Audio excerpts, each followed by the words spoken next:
Est-ce que vous avez déjà remarqué la similitude entre un lac et notre mental? Il y a énormément de points communs et je voudrais revenir sur chaque étape de ces similitudes.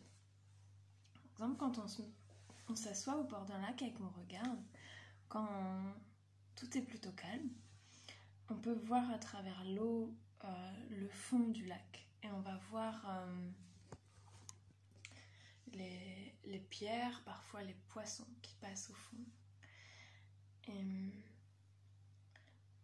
dans notre mental, c'est pareil, c'est calme quand il se passe rien à l'extérieur et que on dit qu'on a les idées claires comme un lac.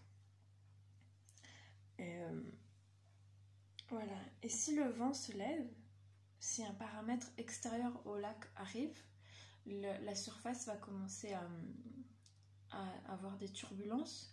Et peut-être que s'il y a encore plus de vent, plus de sollicitations extérieures, l'eau va continuer à bouger, et petit à petit ça va soulever le sol, ça va déplacer des pierres et peut-être que la terre va se mélanger avec l'eau et que l'eau va devenir trouble. Nos pensées vont être modifiées par ce qu'on voit, ce qu'on entend, ce qu'on nous dit, et petit à petit ça peut faire des connexions dans notre mental, des choses qui bougent et on n'arrive plus à voir clair parce que tout se mélange et tout ce qui arrive crée des turbulences dans notre paix mentale et tout devient flou et parfois désagréable. Et quand on continue de regarder le lac et que par miracle le vent se calme, par exemple qu'on a fermé les yeux et qu'on n'a plus de sollicitations extérieures visuelles, on va continuer de voir la terre, le sable qui passe dans l'eau. Et si on attend assez longtemps et si on pratique assez longtemps en se préservant des choses extérieures, que le vent reste calme, petit à petit la terre va s'apaiser, se calmer, on va voir toutes ces choses passer.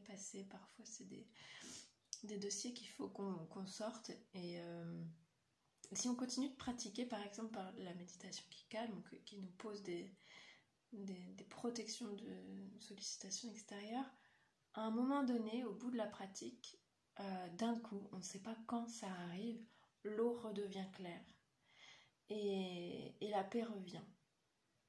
Et quand on continue de pratiquer encore et encore, ce qui se passe, c'est que la surface du lac va s'apaiser, va avoir moins de vagues, et ça va devenir un miroir.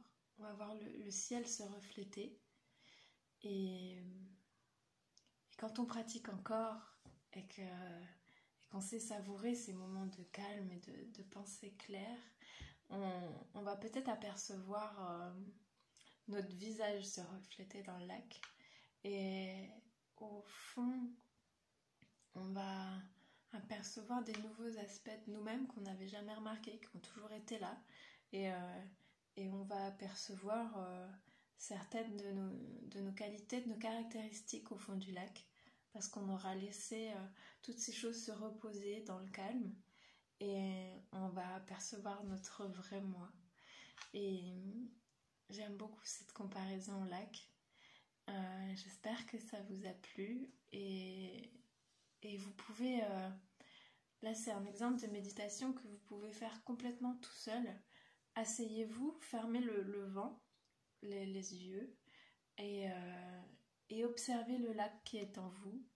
Voyez s'il y a des grosses turbulences et puis restez assis les yeux fermés jusqu'à ce que l'eau se calme et pratiquez, observez votre lac autant que possible et voyez chaque jour l'état dans lequel il est. Et c'est normal qu'il change chaque jour. Il peut être très calme, très turbulent le jour d'après, de nouveau très calme ou très turbulent pendant des semaines.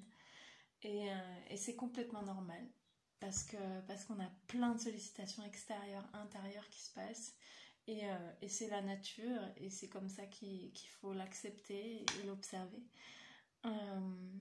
Voilà, je vous souhaite une belle journée au bord du lac et je vous dis à demain.